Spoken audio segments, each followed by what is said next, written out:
لاہور سے ہمارے ساتھ ہیں سلمان اکرم راجہ صاحب پاکستان تحریک انصاف سے. راجہ صاحب آپ کو بھی پروگرام میں ویلکم کرتا ہوں, اور آپ ہی سے پہلے آپ کی ایک ایکسپرٹیز کا ایریا ہے جس کے اوپر آپ سے اوپینین بہت میٹر کرے گی. کیا راستہ ہونا چاہیے, پہلے آپ اس کے اوپر رائے دیں. دیکھیں جی, راستہ تو بالکل جو خط لکھا گیا ہے 6 جج صاحبان کی جانب سے اس میں واضح کر دیا گیا ہے کہ راستہ کیا ہونا چاہیے, کیونکہ الزام لگایا گیا ہے انتظامیہ پہ اور انتظامیہ کے ماتحت افسران پہ. اس لیے یہ بات تو واضح ہے کہ انتظامیہ خود اپنی تحقیق نہیں کر سکتی, اس کے لیے ایک جوڈیشل کمیشن ہونا چاہیے, اور یہ عدالتی نوعیت کا بھی ہو سکتا ہے اور انتظامی نوعیت کا بھی ہو سکتا ہے. ہم نے دیکھا میمو گیٹ میں عدلیہ نے ایک کمیشن قائم کیا تھا, تو اس میں یہ بالکل ممکن تھا کہ عدالت خود 184(3) یا 187 یا کنٹیمپٹ جورسڈکشن میں بھی اس معاملے کو دیکھتی اور جن لوگوں پر الزام لگایا گیا ہے ان کو نوٹس جاری کرتی اور ان سے کہتی کہ آپ جواب دیجئے. دیکھیں, الزام لگانے والے کوئی عام لوگ نہیں ہیں, یہ 6 ہائی کورٹ کے جج ہیں جو روز زندگی اور موت کا فیصلہ کرتے ہیں. ان سے معتبر پاکستان میں کوئی نہیں.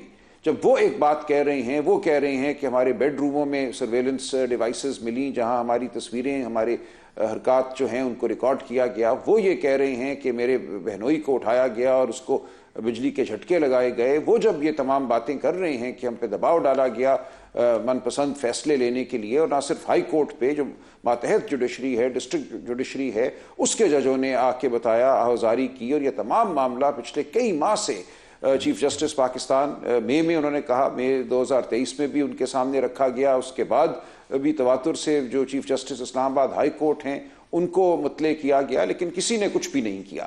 اب بالآخر شوکت عزیز صدیقی صاحب کے فیصلے کے بعد ان کو ہمت ہوئی, کیونکہ شوکت عزیز صدیقی کو بھی اسی قسم کا الزام لگانے کی وجہ سے, بلکہ اس سے کہیں کمتر الزام لگانے کی وجہ سے سپریم جوڈیشل کاؤنسل کے ذریعے فارغ کر دیا گیا تھا. اب چونکہ اس فیصلے کو رد کیا گیا ہے, ان 6 جج صاحبان نے کہا کہ ہم تقویت پکڑتے ہیں اس فیصلے سے اور آپ کے سامنے یہ تمام حالات و واقعات رکھ رہے ہیں, اس کو دیکھا جائے اور ایک کنونشن بلائی جائے تمام ججوں کی, ملک بھر کے ججوں کی, تاکہ وہ تمام بیان کر سکیں جو کچھ ان پہ گزری ہے. ایسا راجہ صاحب, پھر حکومت نے جو کمیشن بنایا ہے وہ کافی ہے؟